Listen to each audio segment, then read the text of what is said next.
Yo al principio creí que esto iba a ser un día histórico. Y voy a explicar por qué. Porque íbamos a preguntar a todos los partidos políticos qué pensaba cada uno. Y esto hecho en la red, pues creo que el es histórico se ha venido abajo.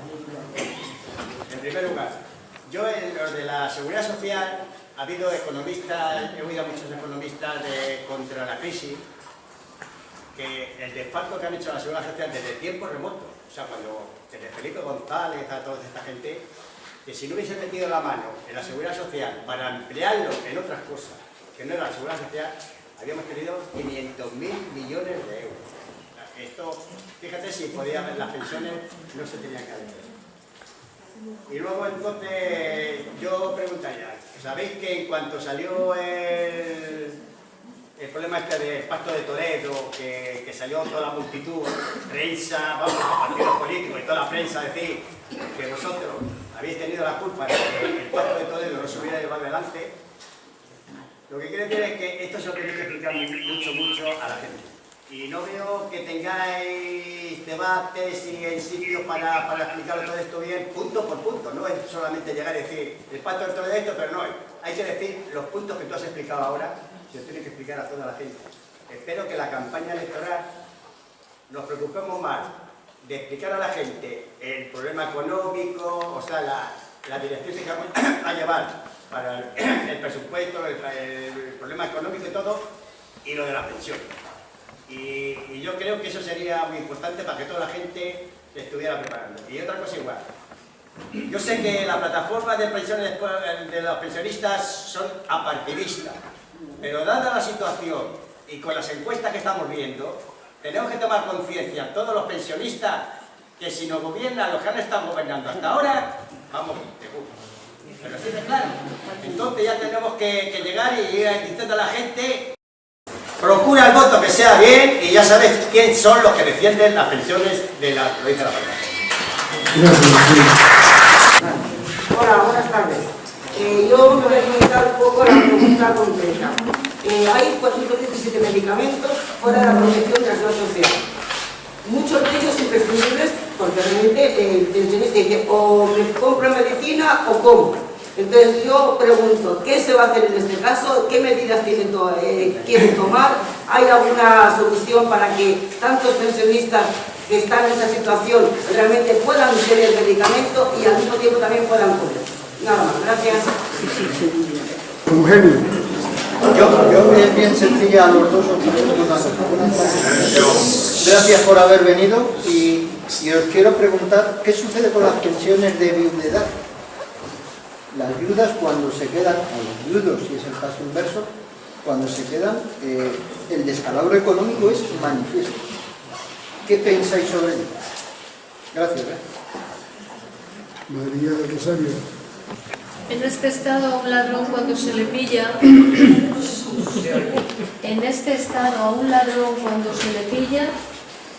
se le casca. ¿Entendéis la expresión?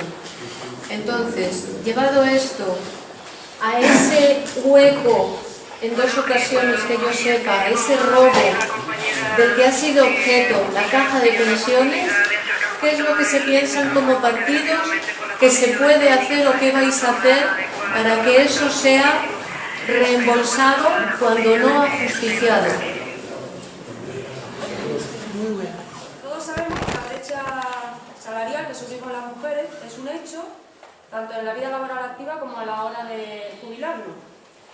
Parece que todos los partidos están de acuerdo en que la famosa brecha de género de las pensiones es un escándalo.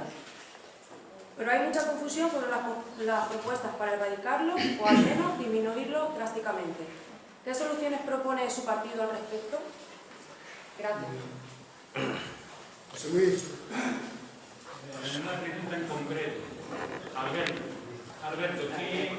¿qué propuesta presenta, por ejemplo, Podemos si recoge el tema de un impuesto específico a los banqueros, a nivel 35 o a los empresarios que reciben beneficios? Con respecto a que se potencie o se subvencione lo que llamamos la lucha de las pensiones. Juan. Sí. Vamos a ver, aquí se ha hablado más que nada de cómo escribir una carta a los Reyes Magos, ¿no? En cuanto... Sí, te voy a decir por qué. Porque quiero decir que hay que tener primero una actividad política más clara con respecto a unificar, por ejemplo, la política fiscal en Europa para evitar que cuando nosotros decimos con toda la claridad y con todo el derecho de que se suban los impuestos, que estos sean progresivos, que no haya sociedades que paguen al 0%, que no haya unificación, etcétera, etcétera, inmediatamente las asociaciones de empresarios te van a decir que como hay libertad de movimiento, de capital y de servicios, que se pueden ir a Irlanda. Entonces, creo que la clase política está haciendo poco dentro de Europa, para que haya cierta unidad de criterio fiscal para evitar esos posicionamientos de miedo en el cual te amenazan y dicen, oye, ojalá que no se pase, que no nos pasemos porque se pueden ir a no sé dónde. Entonces, yo creo que es fundamental eso para empezar. Luego, segundo, con respecto a que la seguridad social es viable o no es viable, es que había hablado, y eso con toda la razón, de que hay muchas partes de la seguridad social que están subvencionando cosas que no son exactamente las pensiones. Por ejemplo, el personal de la seguridad social. Por ejemplo, las pensiones no contributivas, esas podrían estar en un apartado de la ley de presupuestos generales. Porque no, realmente como tenemos un sistema distributivo que parte primero de una contribución y luego de un reparto, si alguien no ha tenido contribución, pues entiendo que tiene derecho a una pensión, porque tiene que vivir de algo, pero no tiene por qué estar soportada por la gente que ha estado trabajando sobre ello, con independencia de que tenga una pensión tan justa como la otra, pero apartada de lo que son los presupuestos, digo, de lo que es la seguridad social con respecto a los presupuestos generales. Entonces la pregunta concreta es, ¿por qué no se plantea, en vez de incluir todo a los presupuestos generales, incluir las partes que correspondan, que son más viables, y por otra parte, qué acciones políticas se van a tomar para que en Europa se conciencie, haya cierta unidad fiscal que impida que las empresas que están siendo subvencionadas por unos estados no puedan ser subvencionadas de esa manera tan clara? En relativo al Pacto de Toledo, no sé si está hablando, me imagino que sí, que la coordinadora está en contra del Pacto de Toledo, y por lo que hemos visto cómo funcionado en estos últimos años, ha quedado claro que no trabajan para el bien de las pensiones, sino más bien todo lo contrario. Nosotros llevamos pidiendo a la ministra Valerio desde que hubo el cambio de gobierno, estar en aquellos foros en los que se habla de pensiones. ¿Qué piensa tu partido, el tuyo, de la posibilidad de crear un foro distinto al Pacto de Toledo, acabar con el Pacto de Toledo y crear un nuevo foro en el que se trate el tema de las pensiones y en el que esté representado la coordinadora y los pensionistas, que son los que estamos saliendo a la calle? Yo voy a hacer una pregunta que...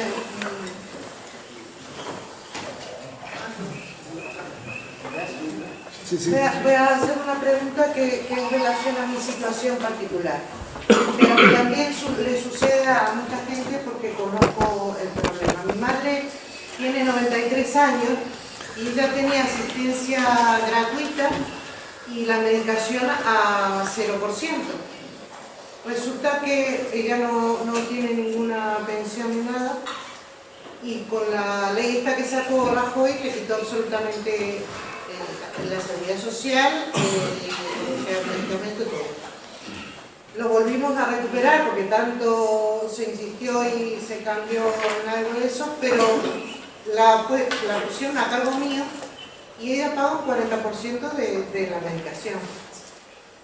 Y esto se va a cambiar, no se va a cambiar, las personas ancianas que no tienen pensión también van a tener que seguir pagando el 40% o el más de la medicación, teniendo documentación española, ¿no? O sea, no es ilegal.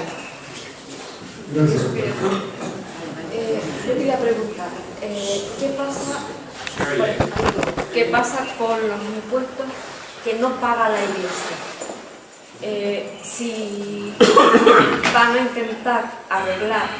Elena, perdón, siguiendo un poco a la materia Sí, que estamos teniendo, que es de las pensiones. Por eso, si van a intentar arreglar igual que pagan las empresas, cuanto más coticen, menos pagan, pues intentar arreglar que la empresa cuanto más gane, más pague. Lo mismo pasa con la iglesia. La iglesia, si tiene un 0% de ¿cómo se llama? No paga absolutamente nada de impuestos, pero sí que recibe. En este punto, si la iglesia pagara los impuestos que debería de pagar igual que otra empresa, esos impuestos vendrían a sumarse a todos los demás, nos influirían en algo, nos elevarían lo que es el presupuesto dentro de los presupuestos generales, o tampoco. Gracias. Si es posible cambiar el paradigma clásico de la elaboración de los presupuestos generales del Estado, que se empieza siempre por fijar un techo. ¿Y es por qué no fijar un sueldo? Es decir, se necesita dinero para pensiones, sanidad, educación, asistencia y todo el resto del dinero que pueda necesitar la administración del Estado. Entonces, una vez que ese suelo de gasto está fijado, se diseña la política fiscal para llegar hasta ahí. Yo creo que eso sería por eso digo, eso no es posible dentro de Europa, dentro de las políticas europeas, dentro de lo que hay. Intento responder a todo que creo que lo tengo apuntado y si nos dejamos algo nos dice. Con respecto a lo que comentaba la compañera y los 417 medicamentos a raíz de los recortes, la aprobación del decreto famoso del 2012 y demás, la propuesta es clara, lo he dicho en muchas ocasiones,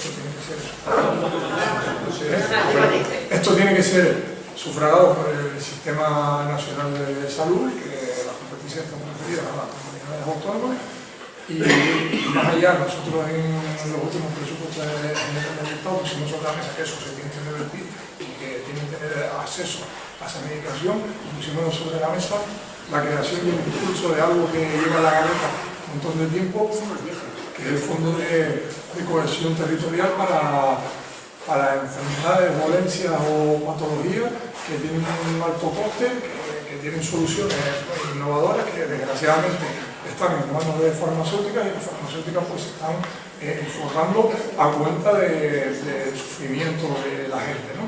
Y como de momento la línea tiene que ser ir a tener una farmacéutica con control público y que hagan y que tengan esa inversión en más de más I, o sea que tienen que tener cada vez cuantías más dignas, lo que decimos las pensiones, lo decimos de todas, incluido de las de viudedad, pero sí que digamos que el chip debe ser a que todas estas, a que determinadas, como lo digo, que determinados vectores de la protección social sean cada vez menos necesarios porque no hagan falta, porque estén cubiertos. Con respecto a la hucha de las pensiones, varios comentaron. Ojito con lo de la hucha de las pensiones, que tiene trampa. Tiene trampa en el sentido de enfocar el debate ahí. O sea, la hucha de las pensiones es realmente un síntoma, nada más. O sea, que hayan pasado la hucha de las pensiones para más. Otra cosa es que alguien que se demuestre que hayan cogido el dinero de la hucha de las pensiones para pagar otras cosas. Como esta gente cogió dinero de todos lados, pues no. Pero vamos, eso...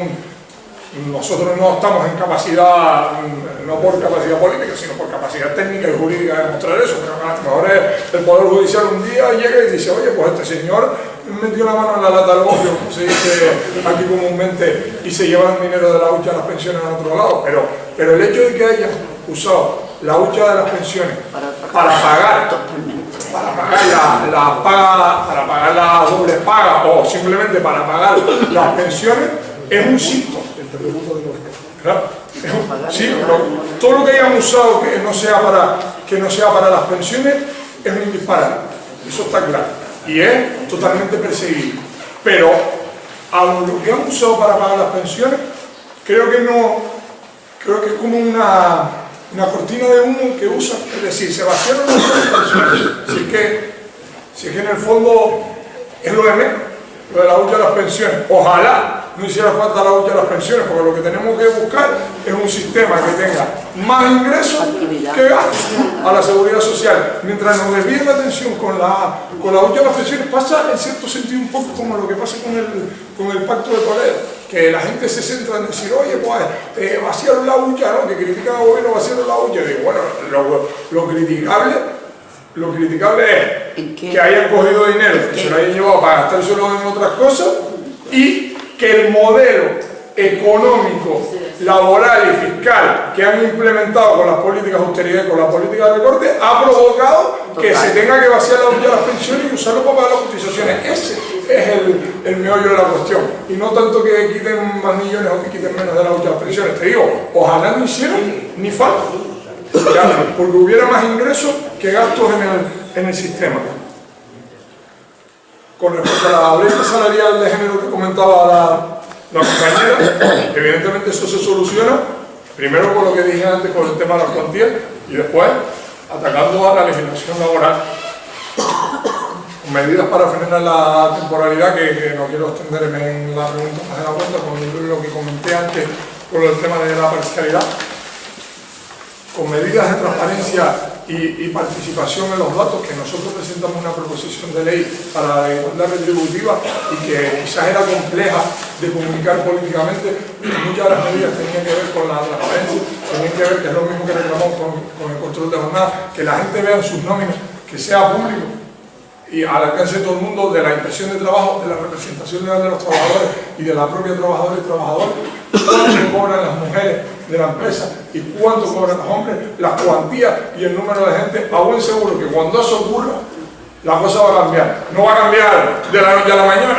pero a lo mejor las reivindicaciones sindicales y la capacidad de organización y reivindicación de la gente en los centros de trabajo va a ser muy diferente cuando digan, oye, y miren, ahora resulta que yo cobro 300 dólares. ¿Y qué justificación tenés? Tenemos una descripción de puestos de trabajo diferente. Estamos haciendo el mismo trabajo y estamos cobrando lo mismo.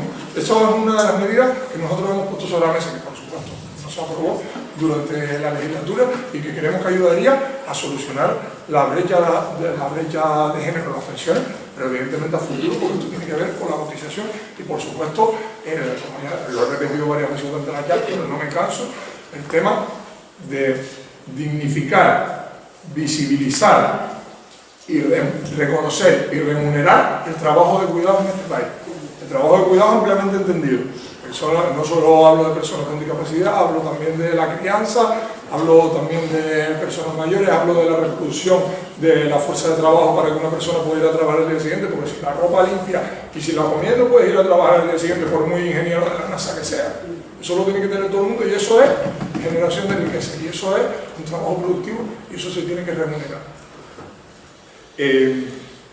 Impuesto a la banca. Bueno, yo, compañero José, yo creo que lo intenté decir antes lo más claro que pude.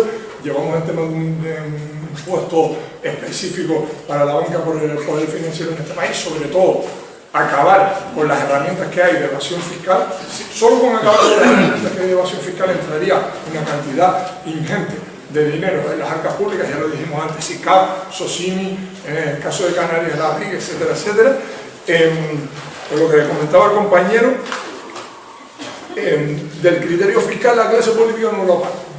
De que lo que decíamos en una carta a los reyes, no, claro, el problema, yo creo que el problema fundamental de eso es creer que todo el mundo responda a los mismos intereses. O sea, ellos no hacen esto no porque no se coordinen, no porque no hablen, sino porque no tienen la voluntad política de hacerlo.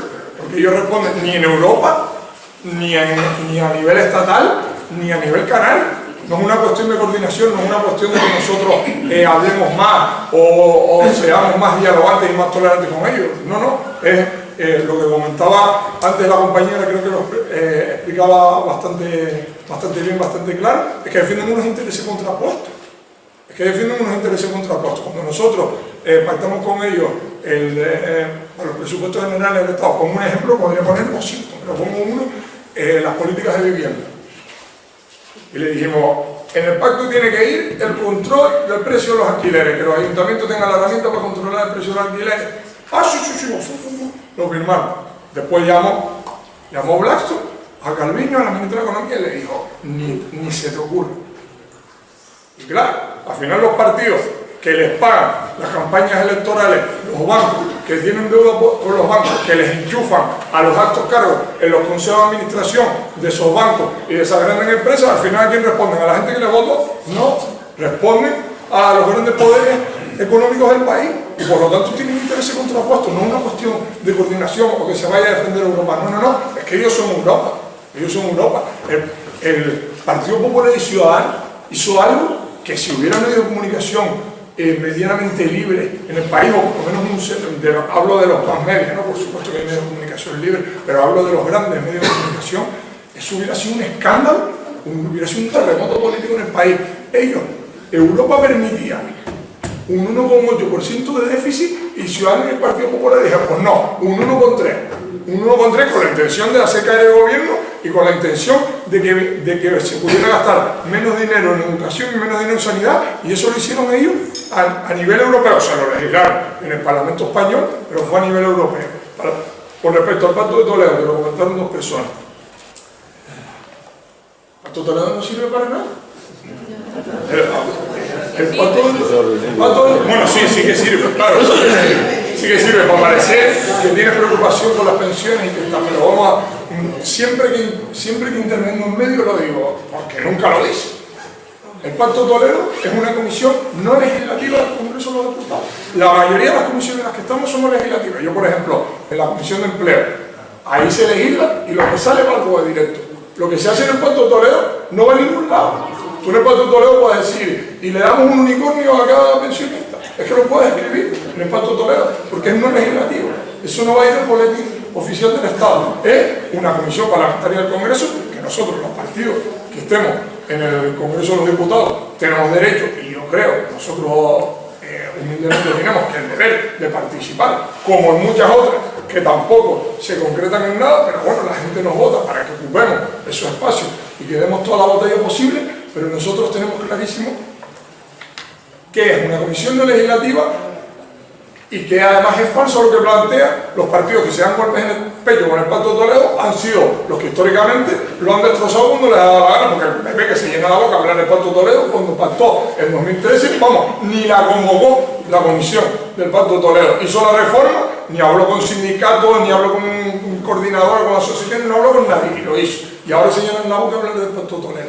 Y lo último que nos pusieron sobre la mesa, se estuvo 1 año y medio debatiendo sobre un solo punto, una sola recomendación del Pacto de Toledo, que son 21, sobre uno, y de repente, un día, sobre la 2, y por lo que comentabas, por la precisión del movimiento pensionista. La 2 es la que tiene que ver con ligar el IPC a la cuantía de las pensiones, y por la presión porque sentían el aliento en el cogote del movimiento pensionista, porque si no hablaban ni de la 2. Se pegaron 1 año y pico hablando de eso, y de repente me llaman un día y me dicen, mira que llegamos a un acuerdo para las 21 de agosto, y le digo, ¿cómo? En una semana nos ponen el acuerdo, me dice, sí, vamos a firmarlo ya. Le digo, que nosotros no vamos a firmar esto. Primero, para empezar, porque nos lo tenemos que leer.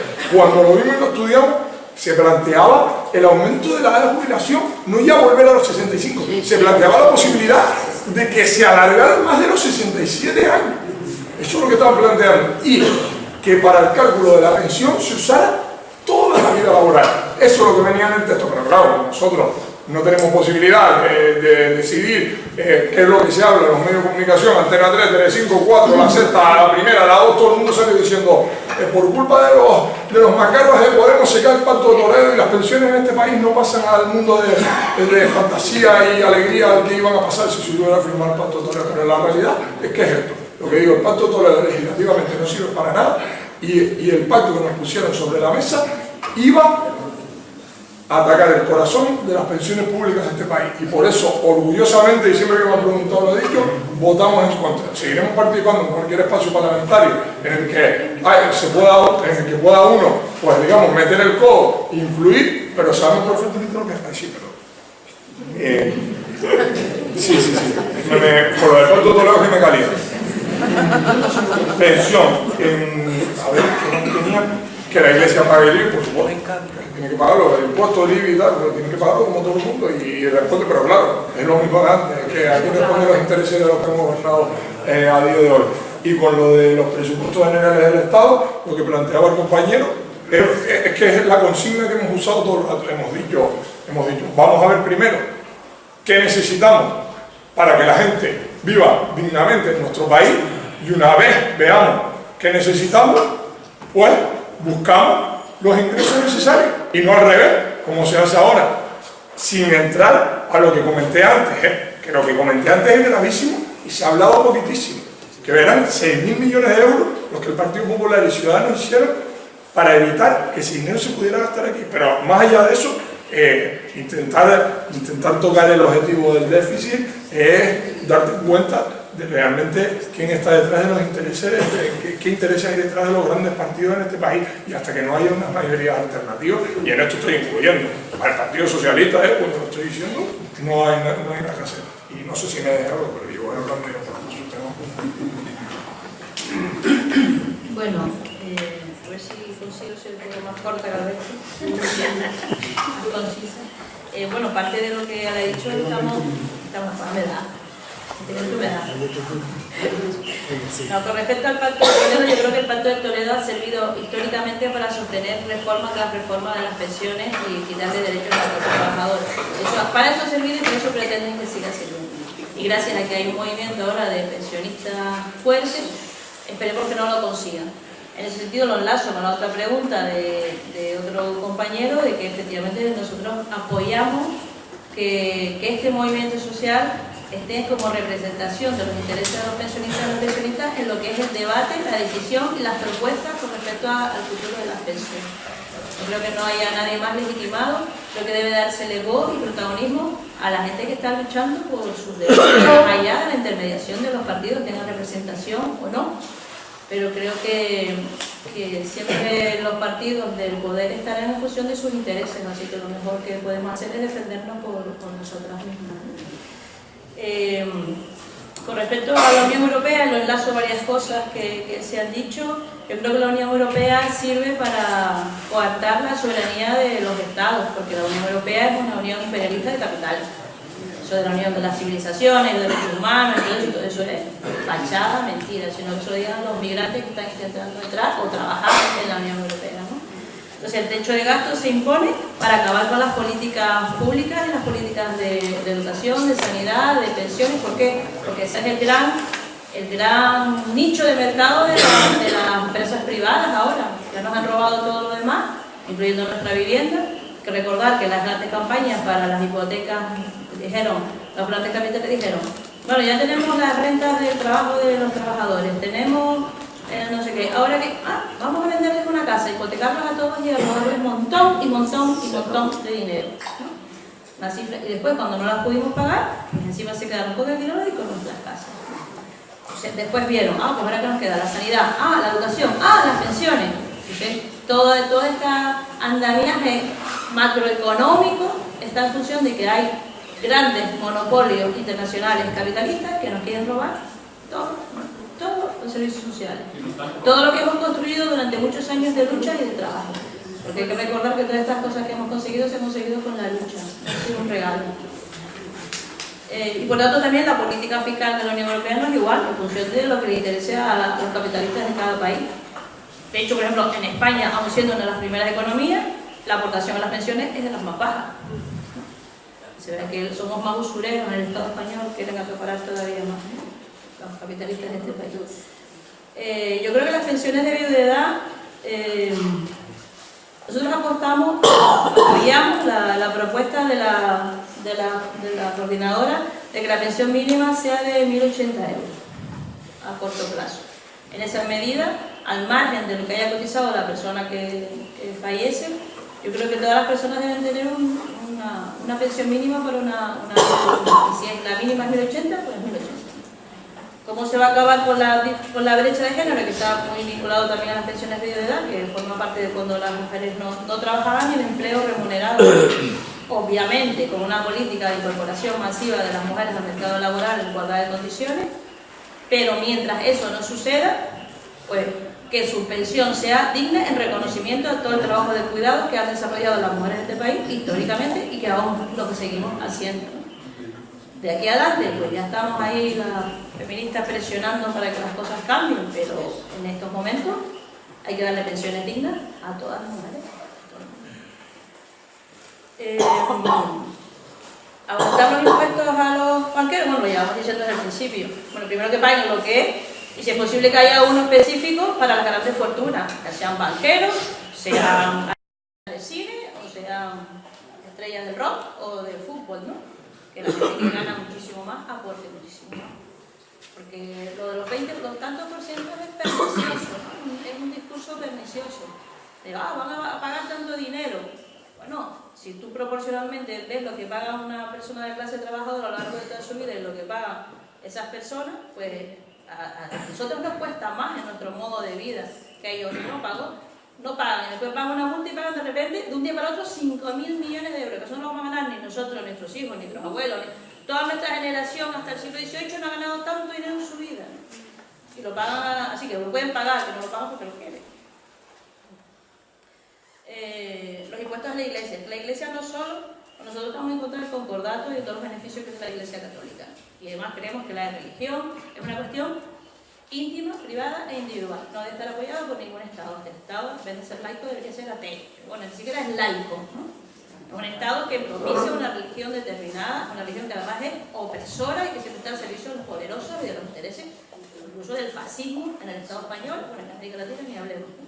Hay una iglesia que estuvo amparando a los fascistas de este país y tapando todos sus crímenes. Me acuerdo que estuvo en la cárcel, el cura iba, los confesaba, con los que confesaba iba a guardia civil y guardia civil iba a las casas de la gente y se los llevaban a permitir. O sea que mi amor por la iglesia es profundo.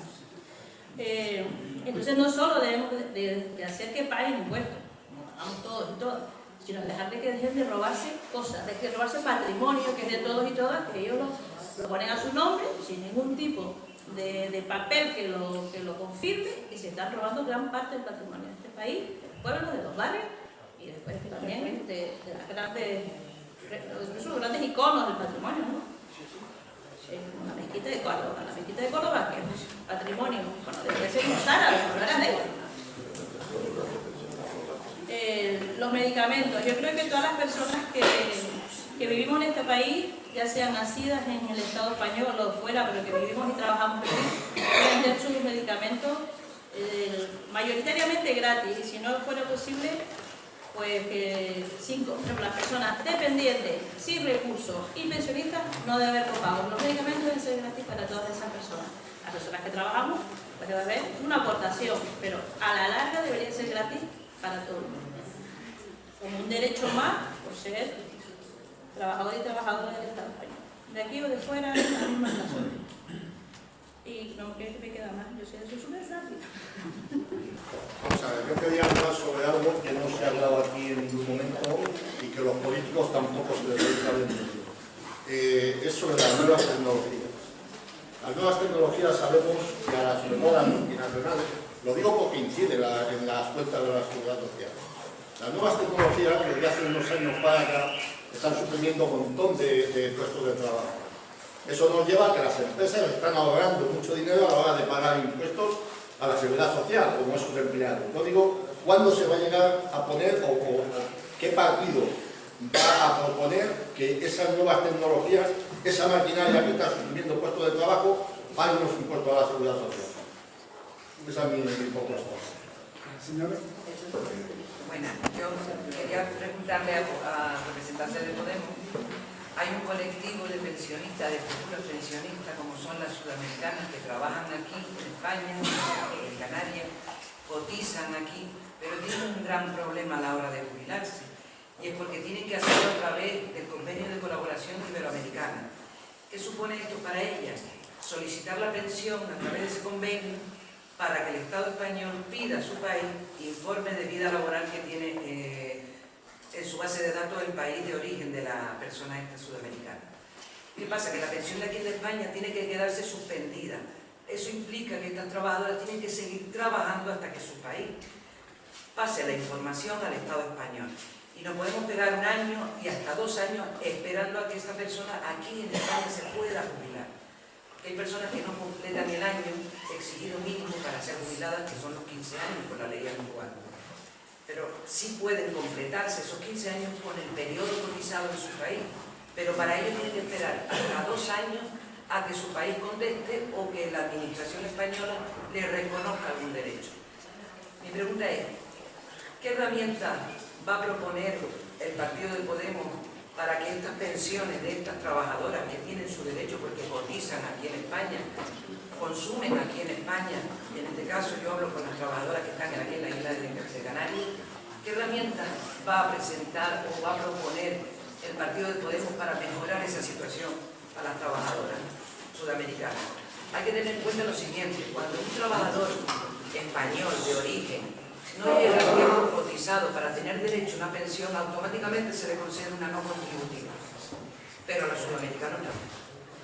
Yo tengo casos, yo soy graduado social y me llegan estos casos a mi despacho, en que llevan 2 años sin poder cobrar la pensión porque su país no ha contestado o el Estado español se retrasó en mandar la documentación, pero no tiene derecho a ninguna otra ayuda.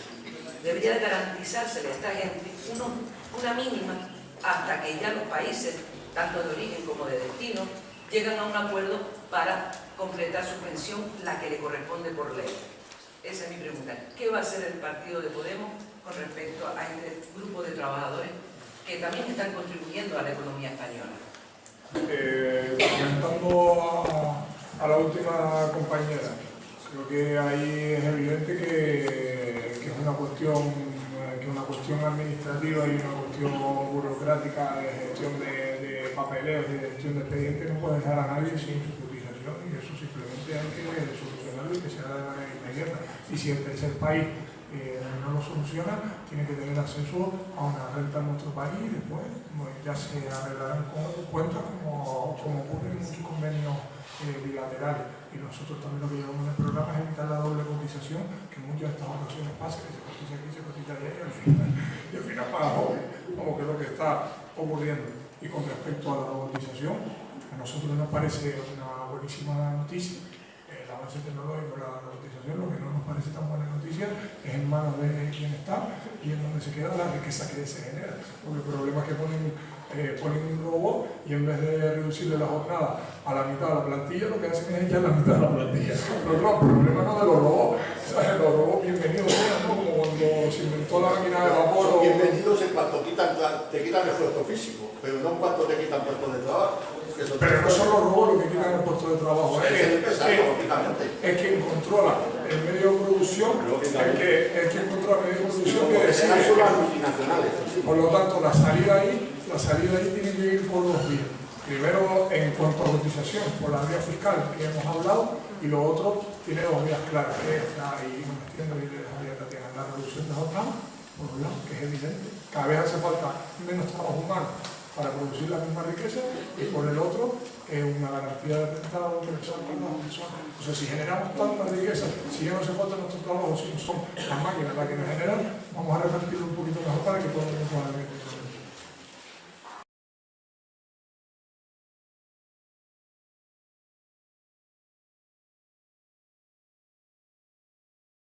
Ni las conocemos, no son financiadas, las que son buenas y son financiadas, las tienen secuestradas para cuando les van a sacar dinero, como la energía solar que de repente sí se va a usar, o la Iberdrola ecológica. Entonces, yo creo que las nuevas tecnologías deben estar al servicio de la gente, no debemos tenerle fobia ni a los robots ni a las nuevas tecnologías, sino lo que debemos tener fobia es al uso que se hace de ellas. Si la productividad aumenta con las nuevas tecnologías, esas empresas que aumentan su productividad y por tanto su beneficio, paguen más. Es así de fácil. Si se elimina la jornada laboral, tenemos más tiempo para hacer más cosas y además trabajaría más gente. Estoy también a favor. Y con respecto a lo de que solo le preguntaron a Podemos por las personas migrantes, se ve que no tiene esperanza de que yo llegue con inglés. Igual. Vamos a ver algún día, ¿no? Yo creo que es un poco lo que dije también antes con respecto a otro tema. Las personas que trabajan aquí deben tener los mismos derechos, sean de aquí, de fuera o del universo sideral. Si Si trabajas aquí, eres clase trabajadora, estás creando riqueza. Y si creas riqueza, mereces los mismos derechos y las mismas pensiones que de donde sea. Nosotros estamos en contra de cualquier tipo de racismo, sea laboral, social, psicológico, vital o de lo que sea. Y eso es una forma de racismo. No tratar a las personas que trabajan aquí con los mismos derechos de los que han nacido aquí, que les ha sido un hecho accidental.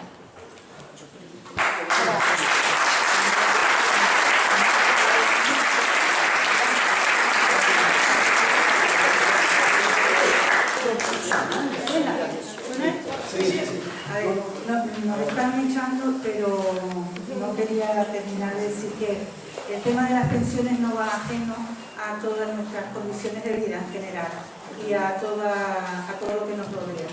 Por lo tanto, se nos quedan muchas preguntas en el tintero. Yo había pedido la palabra, pero no me la dio, para preguntar, por ejemplo, por las trabajadoras del hogar, para hablar del tema de los cuidados, porque hemos estado cuidando toda la vida y necesitamos ahora ser cuidadas, sobre todo las mujeres, sobre todo el tema de la viudedad y la dependencia que eso significa, sobre si la brecha solamente se consigue con medidas legislativas o mucho más allá.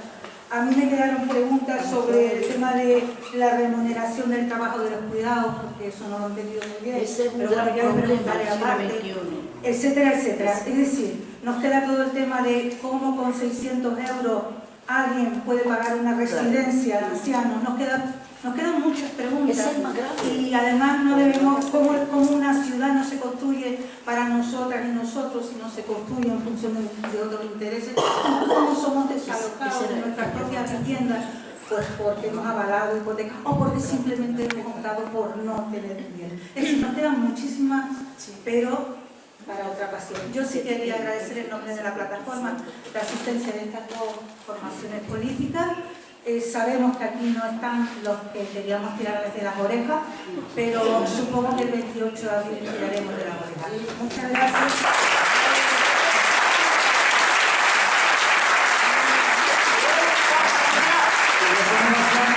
Organizamos con otra posibilidad, pero dedicado al gobierno de Canarias cuando sean las elecciones locales y autonómicas.